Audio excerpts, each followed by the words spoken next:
mākslīgais intelekts pārņem pasauli.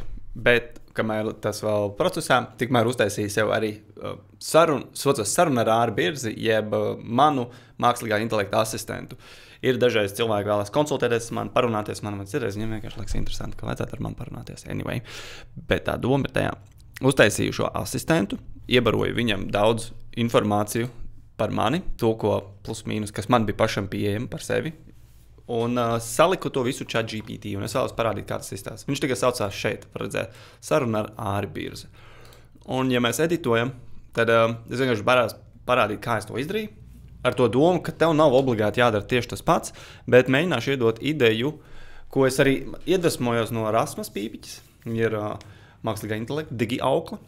Tā viņa ir nosaukusi sev, un vienkārši man patīk, kā viņa stāstīja par to, kur var izmantot šo rīku. Ir sevišķi, ja tev, man liekas, vajadzīgs ir maksas ChatGPT, 20 kaut kāda eiro mēnesī, ir tā vērts. Es ilgi abonēju un ilgi domāju, vai es tiešām viņu izmantošu, un kā es izmantošu, un tad beidzot es esmu aizgājis līdz tam, ka es tiešām viņu sāku arī jēgpilni izmantot.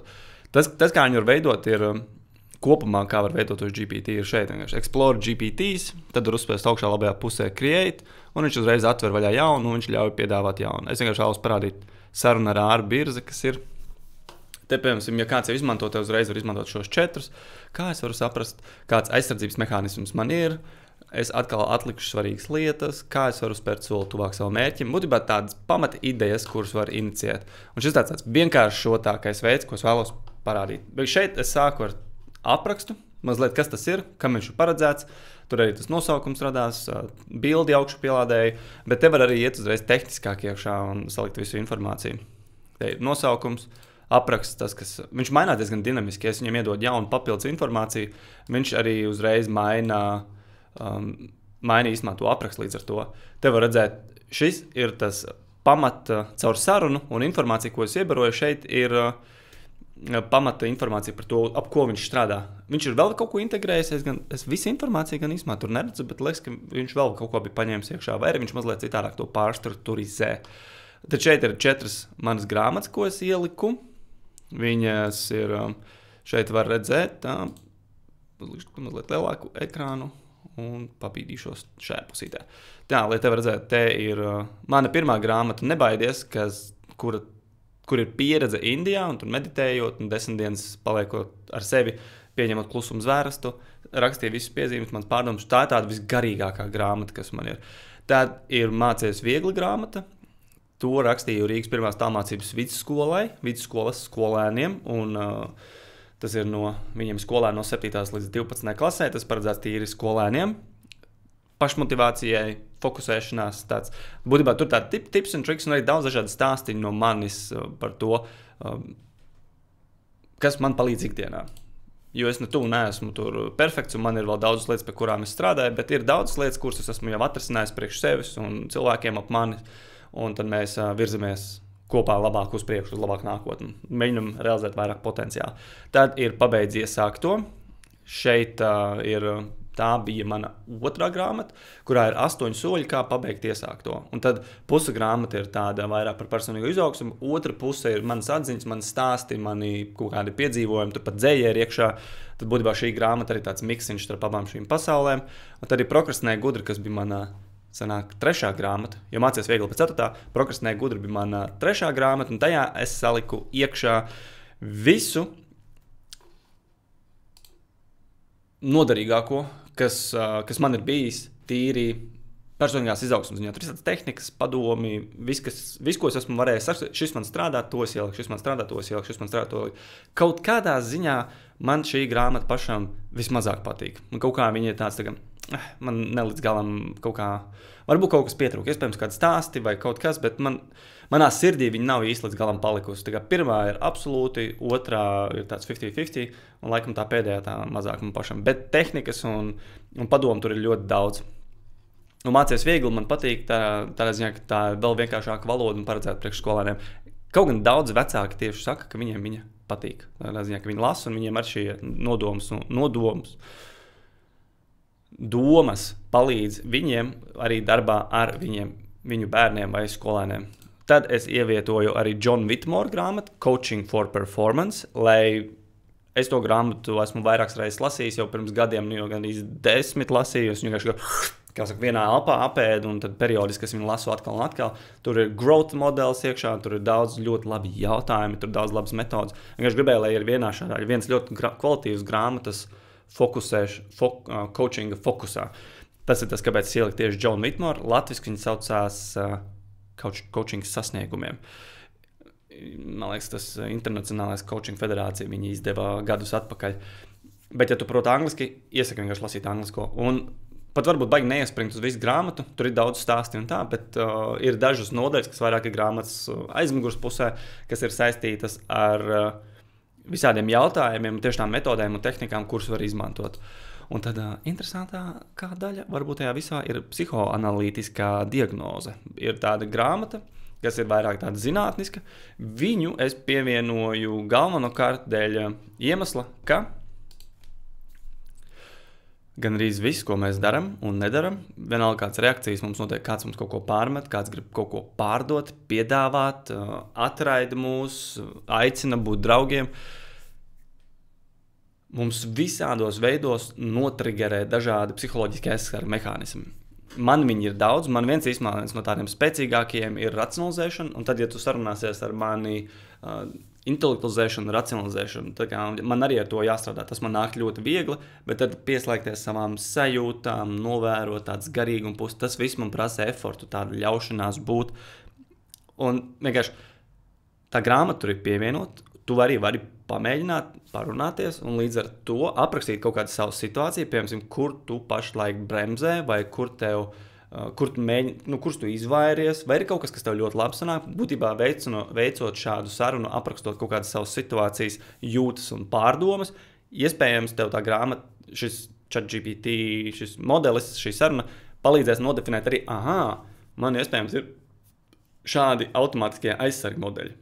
Man īstenībā tas tur man pašam, kad es ar viņu sarunājos, man palīdz pat īstenībā daudz vairāk tieši tā kā viņš jau vienkārši izanalizējis ir manas grāmatas, viņš ir izanalizējis, kā es rakstu, ko es domāju, un man ir daudz interesantāk tādā ziņā arī pašam sevi tādā veidā es varu panalizēt. Viņš saka, tur ir tas un tas, un es gribu iedot tādu perspektīvu, ko parasti, ChatGPT iespējams to nepateiks, un īstenībā lielākā daļa speciālisti arī šo nepateiks un terapeiti. Tāpēc šo klausies ļoti uzmanīgi. Aizsarga mehānisms ir domāšanas un uzvedību kopa. Tas nozīmē, ka mēs kaut ko atkal darām. Mēs darījām vienu, kaut kas notiek, un tagad mēs darām kaut ko citu. Piemēram, mēs bijām priecīgi, kāds uz mums paskatījās. Un tad mēs esam dusmīgi. Un tas varētu būt aizsarga mehānisms, kaut kāds tur, varbūt ne noliegums, bet viens no mehānismiem. Un tas, kas mums parasti liekas, ka tas, ka mums viņš ir slikti. Bet arī aizsarga mehānismu var izmantot, lai sevi virzītu uz priekšu.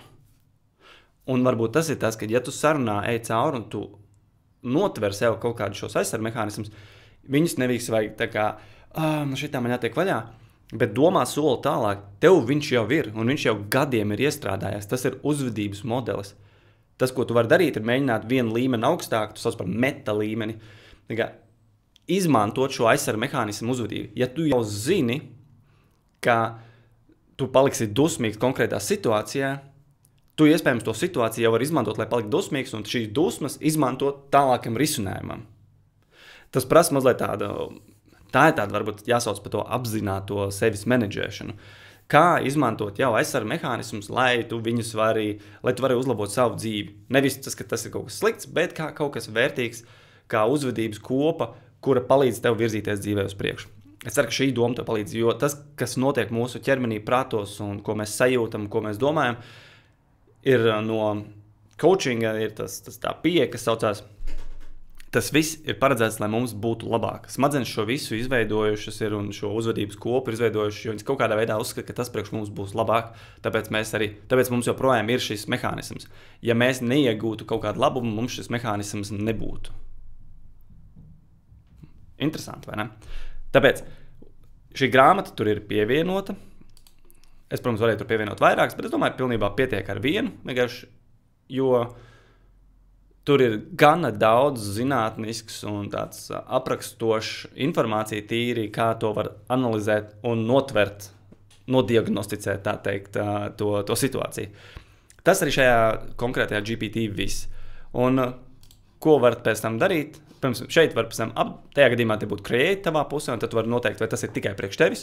Tu vari uztaisīt, piemēram, tādu ChatGPT priekš tevis, vai tu arī vari updateot un ieteikt, pievienot citiem, būtībā atvērto. Ar linku var aizsūtīt tā kā saruna ar ārbīrs, piemēram, viņš var būt atvērts un var būt jebkuram citam arī pieejams. Un tad šeit var teikt to sarunu, kā es varu tā, kad es atkal atlikšu svarīgās lietas, kāpēc. Un viss sākās saruna. Šādā veidā. Tas ir, kāpēc es šo grādu. Tev, protams, nav jāizmanto tikai šādām veidām. Tev nav obligāti jāatrod informācija no sevis. Kur man tas, ko man Rasmu patīk, ko viņi pateica, ja tu raksti projektus, tad projektiem ir daudz visādi dokumentu un informācijas, kas arī nepieciešams, ko prasa cilvēki. Visus šos dokumentus var savākt kopā, iebarot vienā šajā ChatGPT un tad dot. Tad visās vietās, kur tev jāizpilda ir teksta informācija un tev ir sava ideja, tu vari tādā veidā arī sarunāties ar viņu un viņam teikt, pieturies ļoti strikti pie noteikumiem, kurus es tev iedevu, un palīdz man aizpildīt visu šo projektu informāciju, lai var virzīties uz priekšu. Šis var palīdzēt likumus lasīt, viņš var palīdzēt budot visur, kur ir teksta veidā daudz informācijas, kur tev vajag kaut ko sagatavot. Jā, protams, ir jāuzmanās no halucinācijām, jo šis AI joprojām halucionē, viņš visu kaut ko izdomā, tad viņam ik pa laikam vajag atgādināt, pieturies pie tā, pieturies tikai pie tā, pieturies pie tā, tikai es ļoti strikts, nestaigā uz malām. Un jo vairāk viņam šo atgādina, jo tāds striktāks viņš paliek, viņš tikai daudz konkrētāks paliek. Tāpēc tā doma ļoti vienkārši. Ja tev ir kaut kas, ar kādu informāciju tev jāstrādā. Piemēram, es esmu sagatavojis vēl sev papildus šādu priekš pārdošanas, un esmu sagatavojis priekš arī mārketingu un arī paškaučingu priekš sevis. Konkrētu grāmatu kopu, kas man liekas, kuras man liekas ļoti svarīgas, un es viņas iedodu kā bāzi, un es ar šo bāzi varu veikt šo sarunu un iekšējās pašrefleksijas un pārdomas. Tas man palīdz sastruktūrizēt manējo domāšanu daudz labāk, un es pat arvien vairāk pēdējā laikā izmantoju to funkciju, kad es telefonā varu sarunāties ar viņu. Tad es veicot sarunu, piemēram, braucot ar mašīnu, es braucu viens, es vienkārši varu parunāties, uzdot jautājumus, un man atpakaļ nāk jau konkrēti arī šie domu graudi, un es braucot arī domāju, savā ziņā risinu problēmas sarunāties ar šīm grāmatām un ar kopējo AI kā tādu. Es ceru, ka šis noderēja. Vienmēr var aiziet, izmantot šo sarunu ar ārbirzi, parunāties ar sevi. Viņš ļoti orientējās uz coachingu, viņš ļoti orientējās ātri saprast, kas apmēram ir, un virzīties uz priekšu. Tā pašā laikā tu vari uzveidot savējos, ko es iesaku pamēģināt kaut kādā brīdī, ja tev, piemēram, vajag mārketingu. Tur jau vismaz daudz ir sagatavot. Šeit var, piemēram, explore GPTs. Ja te kaut konkrēta lietas, kas tev palīdz, piemēram, ir cilvēkam patīk Aleks Hormozī, kā pieņemsim, Aleks Hormozī. Šeit arī ir viss kaut kas one of a kind, blend of business acumen. Būtībā šeit ir viņa grāmatas iekšā un tā. Te var daudz ko var atrast. Te var atrast therapy. Viņš jau meklē uzreiz. Tā, mēģināšu parādīt. Jā, šeit ir bija GPTs. Terapija, ļoti daudz veidi, piemēram, tas, ko es minēju, tas Hormozī, šeit uzreiz viņa grāmatas divas iekšā ir ielikts 100 million leads and offers. Tas ir, piemēram, uzreiz iekšā ir ielikts. Šeit var atrast daudz dažādas jau gatavos, un viņus vienkārši prast arī izmantot. Šis tas, ko es gribēju pastāstīt, ir tāda vienkāršā versija, kā var izmantot šo ChatGPT. Kā es vismaz viņu izmantoju, tas varētu būt īsumā precīzāk teikts. Un tas, kas atliek tavā pusē, ir paeksperimentēt. Man apmēram gadu es viņu izmantoju, bet tā bišķīt, un es tikai teiktu pēc pusotriem, cik gads, cik jau ir, visu laiku es viņam maksāju, un es domāju, kaut kad būs kaut kas ir priekš manis, un es pa laikam bišķīt, un tad es teiktu, beidzot, viņš ir nonācis līdz punktam, kur es jau sāku viņu izmantot daudz nopietnāk. Kas man bija vēl viens, es varu parādīt kā piemēru. Te bija, man arī priekš video producers, es dažreiz vairāk man nav. Man te bija vēl viens īstenībā bija pieejams, bet vairs man nav. Tas, laikam, man bija viens cits cilvēks izveidojis, bet viņš vairāk neeksistē. Varbūt, laikam, tur izslēgts ārā. Tad nekas. Atcīmredzot, viņus var izslēgt ārā un izdzēst arī pēc laika. Tā kā, paldies! Es ceru, ka tev palīdzēs parunāties ar mani. Ja nē, tu vari parunāties ar AI kopumā. Tu vari iedot viņam savas grāmatas vai kādas savas perspektīvas, var iemācīt, kā viņam ar tevi ir jārunā. Ja tev ir informācija par tevi, tu viņam vari iebarot, protams, un viņš iemācīsies, kāds tu esi vairāk un kā tev palīdzēt vairāk. Tādā veidā caur sarunu. Terapija tas varbūt neaizstāvēs, galvenais, es gribētu teikt, bet tas ir par rokai un viņš ir pieejams visu laiku. Un otrs ir vienkārši izmantot to arī profesionāli, kā piemēram projektu rakstīšanām, likumu caurskatīšanām un viskaut kam citam vienkārši iedot šo informāciju. Jo viņš jau spēja, jo vairāk informācija viņam ir, jo labāk viņš spēja un galvenais viņu pieturēt pie fokusa, lai viņš nehalucionē pārāk daudz. Te bija Ārs ar tevi un tiekamies kādā citā video.